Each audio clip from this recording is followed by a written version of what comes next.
Hello and welcome to Affinity.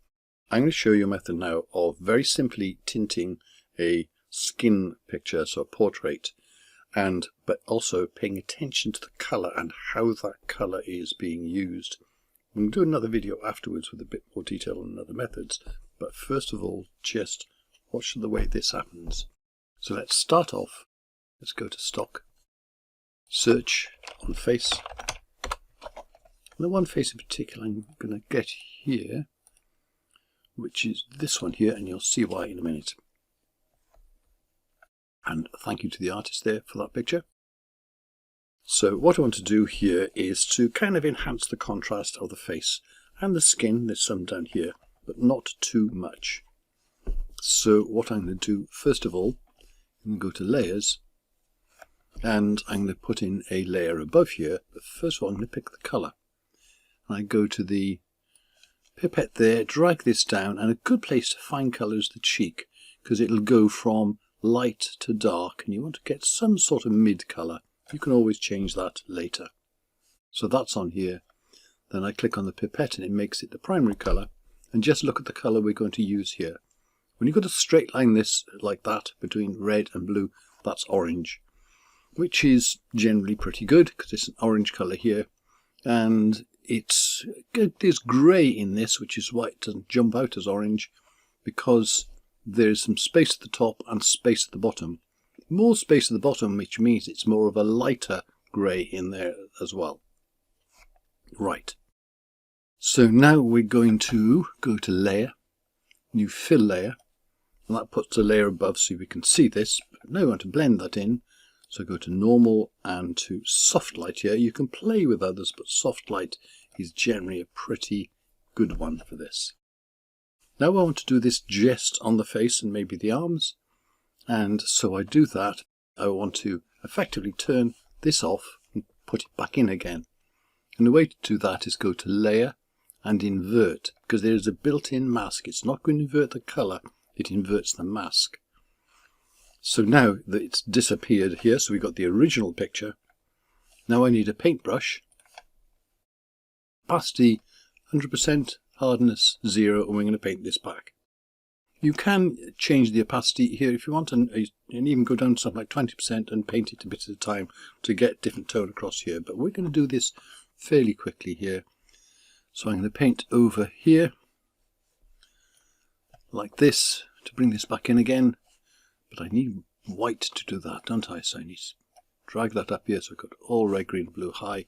Let's try that. There we go. Now it's working. So now I'm just going to paint over the face like that. Avoid the eyes, avoid the lips. And because it's a soft brush, it'll generally be okay at the edges. Watch for overspill. You can always paint black on it to remove anything which is not working so well.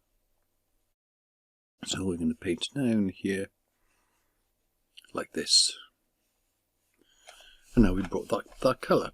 If I turn off the bottom layer, you can see here where I've been painting. If there are any bits I missed, I can always fill them in like that now. So now I want to look at this, and this is why I chose this picture. It looks a bit odd, and it's because there's pink hair and this orange skin, and pink and orange, they kind of clash. They don't go together so well. So I'd want to make the skin more red.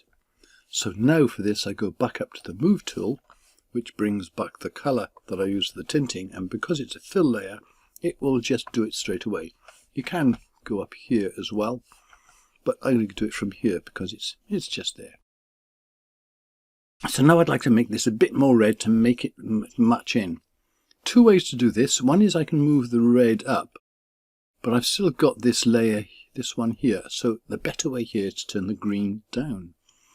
And then, because that lets the red stand out more, so as I turn the green down, this becomes more red. If the green goes below the blue, it's going to become more rose. Let's show that with just the bottom layer taken off. So there's where you start off from with it orange. Bring the green down, it quickly becomes more red, because when you've got red and green and blue the same, then red is the dominant. But when blue becomes the middle colour, then you get more into rose, which tilts it, the colour wheel round a bit. So So there we go, we can look at that. Best do it with this turned on, and we can always even move these down like that if you want to make that. Take out a bit of the lightness, which makes that a little bit darker, which will get contrast overall a bit more. Then play with the colour you want in there.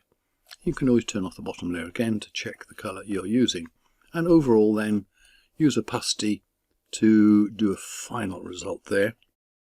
And there we go. There's also an effect here that maybe this red here has gone a little bit too much. So I can always go back here and paint over this. But this, remember, is a mask. So if I use a paintbrush, and if I now select black here, and if I turn the opacity here down, so I turn that down to say about 30-odd%, when I paint over this, I'm just going to be removing it a bit, maybe a bit more. Let's turn that up. No, I need to bring that down, actually a bit lower. There we go. So as I go over there, hover there, see it's just going to reduce it a bit. So I turn the bottom layer off, make sure I'm still selected the fill layer. I can paint over this, and this will take out quite that strong red amplification effect down there. So there we go. That's it, and thank you very much for watching.